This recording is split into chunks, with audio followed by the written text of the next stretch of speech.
Assalamualaikum warahmatullahi wabarakatuh. Berjumpa kembali dengan mata pelajaran ekonomi di kelas 10. Sekarang membahas tentang bab 2. Di dalam bab 2 ini, di dalam tujuan pembelajarannya, kalian harus bisa menjelaskan kebutuhan manusia yang tidak terbatas dan menjelaskan barang dan jasa sebagai alat pemuas kebutuhan. Kemudian yang ketiga, menjelaskan kelangkaan sebagai masalah pokok ekonomi. Yang keempat, menjelaskan masalah-masalah ekonomi mikro. Dan yang kelima, menjelaskan masalah-masalah ekonomi makro. Baik, kita mulai pelajaran ini dengan membahas kebutuhan yang tidak terbatas.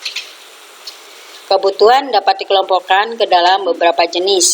Yang pertama, berdasarkan intensitasnya, ya, atau urutannya. 1. Kebutuhan primer. Kebutuhan primer itu kebutuhan yang harus dipenuhi demi kelangsungan hidup. Jadi, kebutuhan primer itu masuk ke dalam kebutuhan yang vital. Mau tidak mau harus dipenuhi terlebih dahulu. Karena termasuk kelangsungan hidup kita. Contohnya, pangan, sandang, papan. Ya, pangan, makanan, minuman, ya. Pakaian, ya, pakaian harus sesuai dengan di mana tempatnya, gitu.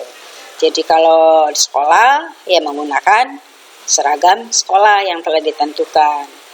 Di rumah, ya pakai pakaian di rumah. Kalau ke kondangan, beda lagi, gitu. Kemudian papan, papan itu tempat tinggal, ya, tempat tinggal. Nah, itu yang masuk kebutuhan primer, ya, contohnya. Yang kedua adalah kebutuhan sekunder. Kebutuhan sekunder adalah kebutuhan pelengkap yang dipenuhi setelah kebutuhan primer, ya. Jadi seperti seorang pelajar, ya. Pelajar, kebutuhan primernya apa yang harus dipenuhinya? Seragam, tas, sepatu, alat-alat tulis, ya, buku, bolpoin, dan seterusnya, itu harus dipenuhi terlebih dahulu. Nah, yang termasuk kebutuhan sekunder bagi pelajar apa kira-kira? Yang menunjang dalam kegiatan belajar mengajar. Ya, contohnya HP, laptop, motor. Nah, itu bisa masuk ke dalam kebutuhan sekunder bagi siswa. Ya, itu kebutuhan sekunder. Setelah kebutuhan sekunder, ya, ada kebutuhan tersier. Kebutuhan barang-barang mewah yang setelah kebutuhan primer dan sekunder terpenuhi, ya, seperti mobil mewah, villa mewah, ya, perhiasan berlian, intan. Nah, itu termasuk kebutuhan tersier, ya. Jadi di sini orang-orang yang ingin menaikkan kondite, gitu, ya, yang membutuhkan barang-barang tersier.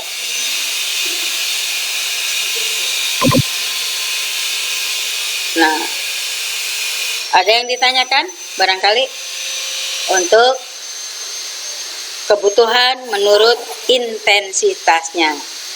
Yang kedua, ya, kebutuhan berdasarkan subjek yang membutuhkan.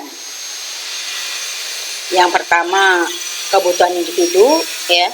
Kebutuhan individu berarti kebutuhan yang berhubungan dengan berbagai individu yang berbeda gitu ya. Contohnya pelajar, kebutuhan individunya apa tadi itu? Seragam, tas ya, kemudian sepatu, alat-alat tulis, itu kebutuhan yang dibutuhkan oleh pelajar. Beda dengan kebutuhan seorang nelayan gitu.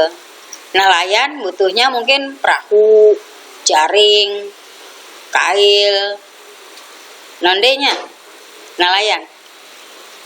Nah itu jadi beda dengan pelajar. Kebutuhan petani beda lagi dengan nelayan, begitu. Nah, yang kedua adalah kebutuhan umum ya. Kebutuhan umum atau kebutuhan masyarakat banyak ya. Yaitu kebutuhan yang berhubungan dengan masyarakat. Bisa juga disebut dengan kebutuhan sosial. Jalan raya, listrik, sekolah, itu contohnya. Masjid. Nah, itu berarti termasuk kebutuhan umum. Yang ketiga yaitu kebutuhan berdasarkan waktu ya. A itu kebutuhan sekarang. Kebutuhan yang tidak bisa ditunda-tunda pemenuhannya, harus dilakukan sekarang. Ya. Contohnya, orang sakit harus segera berobat atau ya dirawat di rumah sakit gitu ya. Kalau lapar, kalian lapar harus makan ya. Kalau sekarang pengen makan, lapar, udah makannya nanti aja bulan depan, bisa nggak? Nggak bisa ya, kebutuhan sekarang ya. Jadi lapar ya harus makan kalau memang tidak puasa ya. Kalau puasa ya ditentukan waktunya kan gitu. Nah, terus yang kedua adalah kebutuhan yang akan datang. Kebutuhan yang akan datang ini ya, kebutuhan yang dirancang atau direncanakan untuk pemenuhan masa depan ya. Jadi untuk masa depan. Contohnya apa? Menabung ya. Menabung itu. Jadi orang tua menabung contohnya untuk persiapan biaya kuliah anaknya. Gitu. Ya. Nah, di dalam tabungan juga di situ bermacam-macam gitu ya. Ada yang tabungan biasa, ada yang disebut dengan deposito ya. Jadi bermacam-macam. Nah, kemudian yang kedua, maaf ya. Yang keempat, berdasarkan sifatnya ya. Kebutuhan berdasarkan sifatnya, pemenuhannya. Yang pertama itu kebutuhan jasmani, kebutuhan yang berhubungan dengan tubuh manusia ya. Tubuh manusia butuh makan, minum ya, jadi makanan. Kemudian butuh juga obat-obatan kan gitu ya. Itu contohnya kebutuhan jasmani ya, gitu. Kemudian ada kebutuhan rohani, kebutuhan yang berhubungan dengan kejiwaan seseorang ya. Contohnya pelatihan keahlian kerja, mendengarkan ceramah agama. Kalian juga sekolah ya, itu menuntut ilmu ya, itu masuk memenuhi kebutuhan rohani gitu.